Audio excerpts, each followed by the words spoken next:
Welcome back to the CBJ show. I am Brandon. Alongside me is Jason, and today we are joined by a very special guest. The New England Revolution play-by-play, Brad Feldman, is here to talk with us. We're going to talk about play-by-play in general, his time with the Revs, and we'll see how time goes from there. So without further ado, we'll jump right into questions. So first thing I wanted to ask you was, when did you start getting into doing play-by-play, and how come this was a path you wanted to take? Thanks for having me on the show, Brandon. Happy to be here. I decided I wanted to get into play-by-play around 1999. I had moved from the Northeast to Texas to get my first on-air job in sports news at a relatively small station in market north of Dallas. And while I was there, I got to know some of the MLS players. One of them actually did me a great turn. He sent my demo tape. Back then, we didn't have YouTube videos. Or even DVDs. We had VHS videotapes. And unbeknownst to me, he sent my tape to a producer who did the TV for the regional telecast for a couple of MLS teams. Things were different back then. And he gave me the opportunity to be the sideline reporter for the Kansas City Wizards, now Sporting Kansas City, just for a handful of games. While I was preparing for that, I was listening to a lot of the announcers, obviously, and it occurred to me that might, I had a great passion for the sport going back to when I was a kid, and I'd been excited when MLS came in because there had really been a dearth of soccer in this country after the collapse of the NASL, and it occurred to me that there might be opportunities for play-by-play announcers. Some of the local announcers I listened to were very good, very knowledgeable, and had a good call, and others were clearly just picking it up as an extra job and didn't really have the engagement or passion you need. It was a different time. And so as I was plotting my course to try to move to, progressively larger news stations to be a sports reporter, I also used my free time to develop a demo tape. And the way I did that was I made contacts. I kept my contacts with the PR and communications directors from the various MLS teams I dealt with when I was doing those sideline games. And a few of them gave me access so that I could call a game as if I was being paid to call it for TV or radio. And in other instances, I just went to, say, a U.S. Open Cup game that was lightly attended, or a USL game. Back then it was called the A-League, and I would sit in the back row by myself with my charts and a headset and a digital recorder. I recorded all of it, and at first I was, you have to be self-critical, and most of it wasn't demo reel worthy, but doing the reps, I got better, and I made myself a student of it. And it was really sort of a 2+ year project of using a lot of free time to make that demo. And then I went to the 2000 MLS Cup with a stack of CDs, just audio CDs. And I kind of ambushed a lot of MLS chief business officers, team presidents, GMs. I tried to do it politely. I told them, I was like, seriously, I was like a street corner salesman. I was like, Brad Feldman, soccer play-by-play. Are you interested in hearing my demo? Look, what am I doing? I don't think you get the access to those meetings, but I was there covering it for a news station. And so I was accredited. And so I used sort of guerrilla tactics to sort of put myself in front of people. I knew that 90% at least of those demos would end up in the bottom of people's briefcases or in trash cans. But what I did is I followed up with all of them. And that's what sort of led me in the direction of New England. So that's sort of the short version. But I decided I wanted to go for it, and then I kind of broke down the door. But I didn't just say, hey, I want to do this. I applied myself and dedicated myself to studying it, meeting with any play-by-play guys who were successful, who'd give me the time to talk through how they did things. The repetition and the persistence led me to some jobs. And then once I got there, it was a lot harder and scarier than I even thought, once you're actually on live TV. And so then you have to take your lumps that way too. But that's the short version. Awesome. Yeah, it's not something that you can just jump into really quickly. It's something that takes a while, and you got to go down.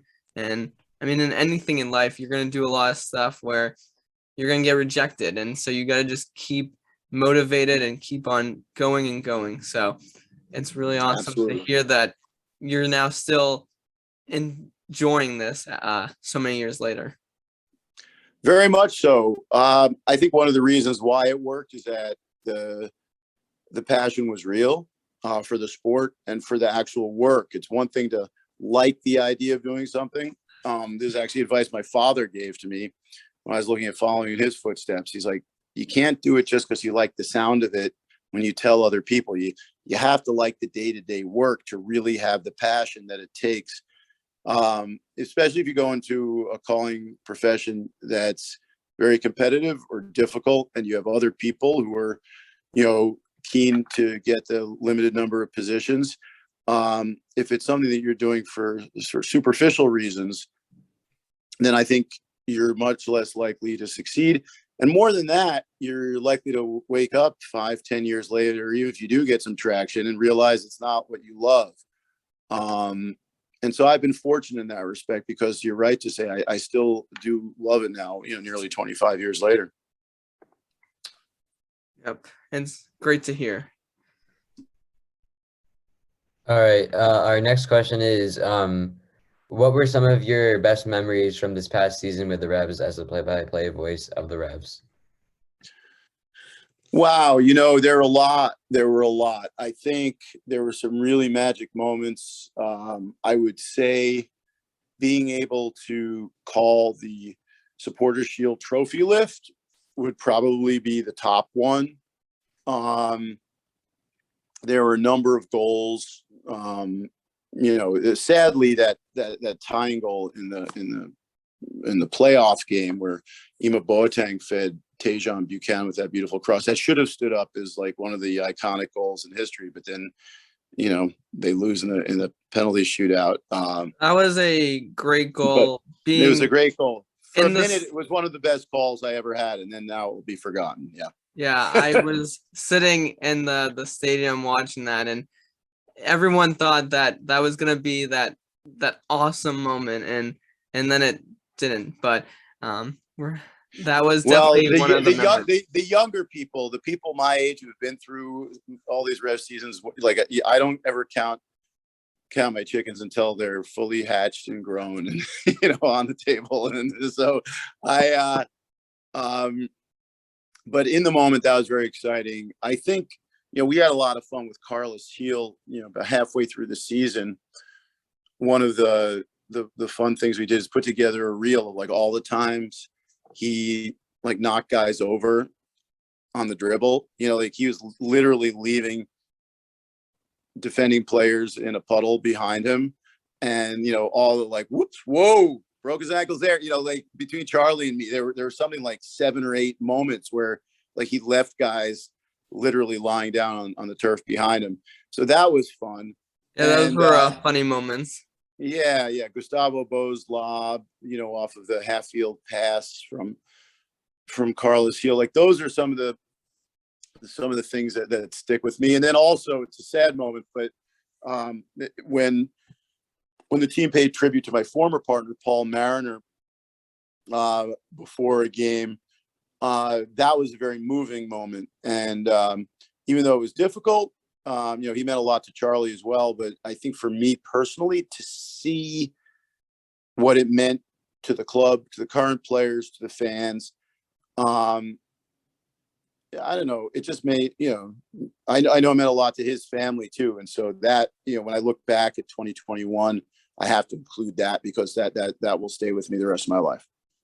Yeah, you always have some of those sad moments, but it was really nice to see how the players really showed how much they, even if they hadn't really known Paul, they really showed that like this was for him, and it was a great moment that all the players and the club did. So definitely a highlight for me. So when you talk about play-by-play, a lot of people just think of you on air calling the game, but a lot actually happens before games. And I was curious, what are some of the things you do, like prep and stuff before the games, and how long are you actually preparing for each game? Yeah, I don't know if you could run a clock or a stopwatch on it because it really varies depending on how well you know the opponent, right? If you've seen it played the same team, if the Revs have played the same team 2 weeks earlier, I'm much more likely to have those guys, the opponents, fresh in my mind. My charts, my paperwork will be more current. If it's a team like, let's say it's an expansion team or a Western Conference team that the Revs haven't played in 2 seasons, then they could be 70% different from the last time the Revolution saw them. But the preparation, even if the amount of time is sort of fungible depending on how much prep you need to do, the process is the same for me. I watch video. I don't just watch games. I can use these scouting services that were the videos tagged. So if there's a new signing from Colombia or Europe or something, and he's coming into the lineup, even if he hasn't played with that opposing team, I can see where on the field he plays, how he runs, what he looks like. It's good for me to hear how the announcers in his native country pronounce his name as opposed to the opposing team PR director interprets that. I like to be as authentic as I can. And I have files on every team in MLS. But, I cook the bios down to just what's essential. When I see what some announcers do, everybody has their own system. I do it all on the computer. As opposed to taking small felt tip pens and writing in tiny, 5-point font. No, listen, people who can do that, that's great. You got to do what's best for you. Yeah, I think for some people, it's like studying for a test, right? It's not even that you end up looking at your notes so much. It's that the process of writing it down and distilling the information burns it into your brain. And so then you're just using that as sort of a backup reference. And it's just a quick glance to trigger the immediate memory. And I found for a while that I was over preparing and that, 90% of what I wrote down wasn't getting used. So what I try now to do is first of all, I have an abbreviation system that probably works only for me. And, a lot of people would read my chart and not even be able to make heads or tails of it other than the numbers, right? But I update stuff. I try to freshen it for the Revs as well as the opposition. And then I also have companion sheets. We get a lot of good information from the Revolution Communications Department. I do my own research, although I don't rely on unofficial sources. Or if I do, I try to credit them so that people understand where I'm getting my information. If it's not from the Revolution, MLS, Opta, or Elias, the sort of the official sources, which is not to say that you can't get good information from elsewhere, but especially with stats, you go with the official stuff. But I watch video. I also find it's helpful rather than watch a 90-minute game for the opposition. Sometimes it's more helpful to watch the compressed version, like a 12 or 20-minute version, and then be able to see their last 5 or 6 games. If the Revs are at home, you want to see the way that team plays tactically when they're away from home as opposed to their home field, because it's very often very different in terms of the team shape, the tactics, the way they defend, even the personnel combinations they use. So I try to take all those things into account. We have a scout who gives us a great scouting report on each opposing team. Charlie and I do a conference call with the producer and the director at the beginning of each week, or a few days before the midweek game. And so all of those things go into the preparation. But for me to be, sometimes, it's 3.5 hours, and sometimes it's 14 hours. Like, there's just no way for me to sort of calculate, because it varies. And like last year when the games were coming thick and fast, when you're going Sunday, Wednesday, Saturday, or Saturday, Wednesday, Sunday, and then you do it all over again, then you got to be on a different cadence, because you don't have as much time. It's really varies by game is what you're explaining, but I think you gotta really understand what each game is before you can't just say, oh, I'm gonna spend the same time because 3 hours worked for that game, but you may not get all the information you need in that short amount of time. So you gotta vary it. Yeah, that's correct. And also my own comfort level, right? Again, if I've seen Columbus Crew, recently, and I know them, I could for me, the question I ask myself is, if the broadcast started right now, would you be comfortable that you're fully prepared enough that even if you didn't do the extra that you want to do, that you could do a credible job? And if not, usually what I do, instead of spending a lot of time reading notes and preparing, text, is I watch video. Because once you know the guys, it's really what I'm there to do, is tell you the who and the what, describe the action, tell you who has the ball. And then beyond that, everything else is extra stuff that you plug in to augment your call. So at the root of it, you got to be able to identify the players, know how the team plays, and that's your sort of base layer, your foundation. Awesome. Okay, so next up, focusing on one of the big players on the team, Matt Turner. What have you seen from him like the last few years, as he's rising from being not even the starting keeper to being arguably the best keeper in the MLS? What I've seen is freakish quickness and supreme shot stopping ability. He's the only other keeper in the 20 plus years that I've been covering MLS whose save making ability rivals Matt's, and there have been a lot of good ones, is Tim Howard, who went on to have a long and fruitful career in the English Premier League, and as the starting goalkeeper for the U.S. men's national team, as you know.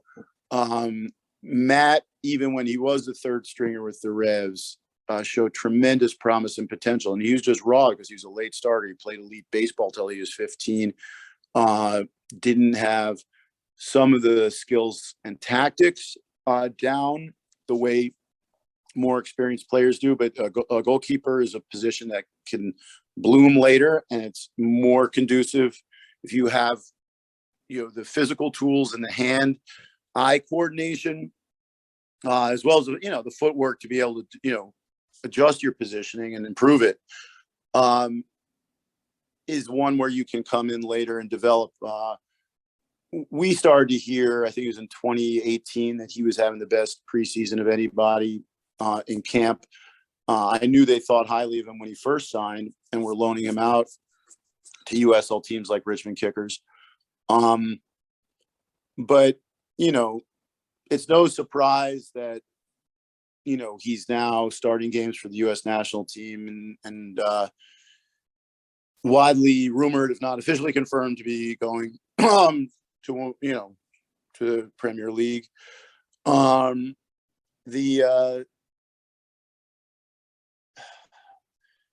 think with Matt, the other thing is that he's a really great personality, and he's a bright mind, and so he had the capacity to improve. And he made the team in front of him better too. It wasn't just about his save making. I should also mention, people criticize his footwork. I think he's improved his distribution, and his long distribution over distance is as good as anybody we've seen in MLS. So he's a top guy. I wish him the best. And I think he was, a great signing, great find. Should credit also, last thing is the goalkeeper coach for the last now 3 seasons, Kevin Hitchcock, on Bruce Arena's staff. I think has done really good work with Matt to help him develop. Yeah, I remember going to Revs games, and you'd see Matt Turner try and take those long goal kicks, and they didn't really go well. A lot of times go out of bounds, and now he can really show how much he can use his footwork, and with the little passes or the long passes, he's definitely improved. Well, the long passes, I actually think, a static goal kick is one thing. Yeah, occasionally they go out, even now. But what I'm talking about is in transition, off of like a catch, to trigger a quick counter attack. And I think he's improved, but I think that I think that's underrated. Like, I think his ability to throw the ball out, to kick the ball out long over distance out of his hands is really superior. And, will continue to be a weapon for whatever team he plays with if they're looking to counter attack and fast break. Awesome. We want to have one more question, and kind of briefly mentioned this when you talked about your preparations, but if you have any advice that you would give to kids our age that are pursuing in the play-by-play industry, what would it be? Well, I'll give you a couple of pieces of advice based on my experience, and take it for what it's worth. An older guy giving young people advice, but the first general one goes back to my story, which you couldn't replicate, you couldn't reproduce. My specific circumstances, which in some cases were very, very fortunate, but also I think the result of persistence. But the ability to be persistent and stay in front of whoever it is who has a job without overdoing it. They say 90% of life is just showing up. But in this business, you have to show up sometimes repeatedly. So you don't want to wear out your welcome, but you also don't want to disappear because people are busy. And, like, how to do it. I've seen the way you book your guests for your podcast. And, so you stay pleasant, don't get discouraged, and recognize that it's very competitive, whether it's doing, football play-by-play for your local town public access station, or a major network, in which case you might have an agent doing it for you, or you might do it through your own personal connections. You got to know how to time things and what tone and how to frame it. Persistence is key. And, I think that also translates to the work that you put in, because if you do get the job, you got to be able to do it well and distinguish yourself. Yeah. Remember that the game is the thing, that it's not about you, that even if you have a signature goal call or catchphrase, that, people are tuning in to watch the game, and not the announcers. In most cases, if you're like Charles Barkley and Shaquille O'Neal on the desk, or, a big personality like a Taylor Twellman, then sometimes they are tuning in to watch you. But one of the things I really like about my friend and former neighbor, Robbie Musto, is that if you watch his analysis, he's not a play-by-play guy, but his analysis, he's talking about the game. It's not about his thing. And I think that's, I think Adrian Healy's really good with that too. My former partner with the Revolution, who's now at Austin, but also still does ESPN games, who I think is one of the best in the country at doing it. And so, I think that, the final thing I'll say is, it's hard. There are a lot of people gunning for the same few jobs. I think that's true in soccer now too, much more than when I broke in. And so, pursue your dreams. Don't get discouraged if they don't happen right away, because it only takes 10 years, as they say in Hollywood, to become an overnight sensation.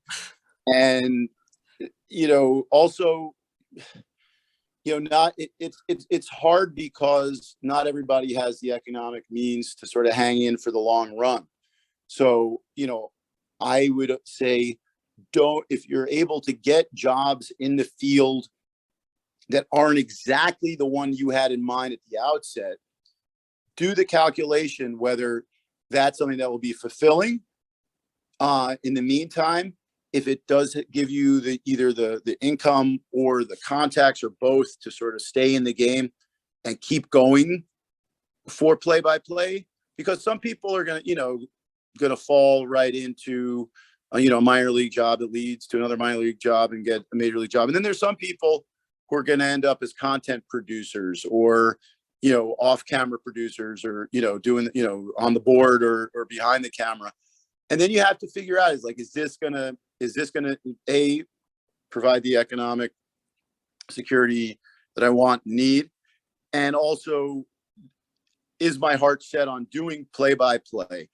Because it's like the job, it's like being a goalkeeper, right? Jobs are limited, and all of us have limited time, to develop our careers. And so, but if it's something that you love and that you feel is your calling, then go for it, and just keep showing up.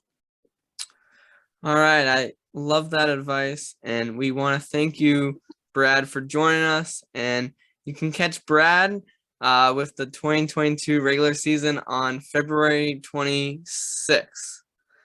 Right on. All right. That will do it for our interview with Revs play-by-play man, Brad Feldman. Thank you for watching.